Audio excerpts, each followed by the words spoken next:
पर धरना देने वाले हैं, क्या कहेंगे? 1 तारीख किस बात को लेकर धरना देने वाले हैं? आरक्षण के मुद्दे को लेकर, जातीय जनगणना को लेकर के 1 तारीख को बिहार भर में और भाई जातीय जनगणना आप यहाँ पे करा ही चुके हैं।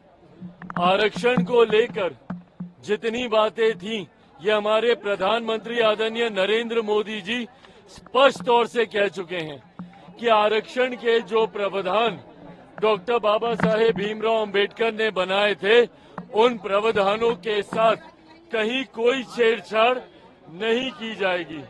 तो इसके बाद राजनीति करने का क्या मतलब है? और जहां तक रही बात जातीय जनगणना को लेकर, बिहार में जातीय आधारित जनगणना हो ही चुकी है और बाकी राज्यों में जहां पर इनकी चिंता है तो जिस गठबंधन का ये हिस्सा है, क्यों नहीं उन गठबंधन की सरकारें जहां जहां पर है वहां पर जातीय आधारित जनगणना कराई जाती है? क्यों नहीं जहां पे इंडिया अलायंस की सरकारें हैं, जहां पर कांग्रेस की सरकारें हैं या इनके समर्थन वाली सरकारें हैं, क्यों नहीं वहां पे जातीय आधारित जनगणना ये लोग कराते हैं? तो उसके लिए बिहार में धरना देकर क्या मतलब है?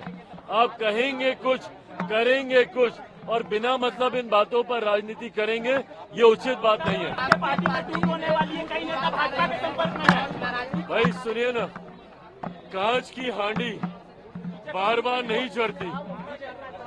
ये जो सोच ये लोग रखते हैं ना कि भैया बार बार एक ही पैंतरा आजमा लिया जाएगा, मेरे पार्टी के सांसद खुद इस बात का स्पष्टीकरण दे चुके हैं। हर कार्यक्रम में मुझे राष्ट्रीय अध्यक्ष चुने जाने पर भी उन्हीं लोगों की सहमति थी। तो जो लोग सोचते हैं कि भैया इस तरीके की सोच या इस तरीके के र्यूमर्स को हवा देकर चिराग पासवान को डरा लिया जाएगा, ये कांच की हांडी बार बार नहीं चढ़ेगी। ये जो सोच है, जो मंशा है चिराग पासवान या लोक जनशक्ति पार्टी रामविलास के बढ़ते प्रभाव को इस तरीके के र्यूमर से डराकर रोक लेने की, विपक्ष की ये सोच कभी धरातल पर नहीं उतरेगी। सबसे पहले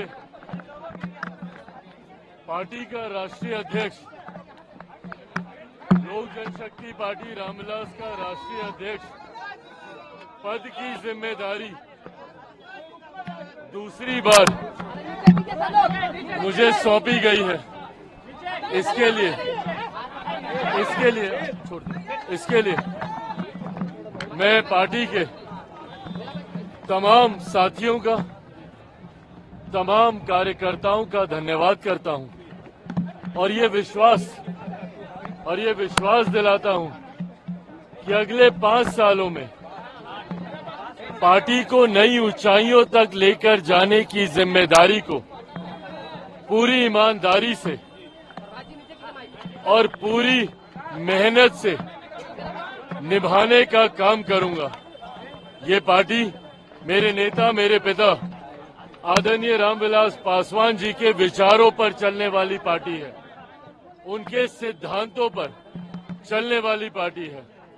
इस पार्टी के राष्ट्रीय अध्यक्ष की पुनः मुझे जिम्मेदारी मिलना मेरे लिए जहां एक तरफ ये हर्ष और गर्व की बात है, तो वहीं ये एक बड़ी जिम्मेदारी भी है और इस जिम्मेदारी को अगले 5 सालों में पूरी ईमानदारी और मेहनत से निभाते हुए पार्टी को नई ऊंचाइयों तक लेकर जाऊंगा। For more of such videos, do like, share and subscribe to ET Now Swadesh.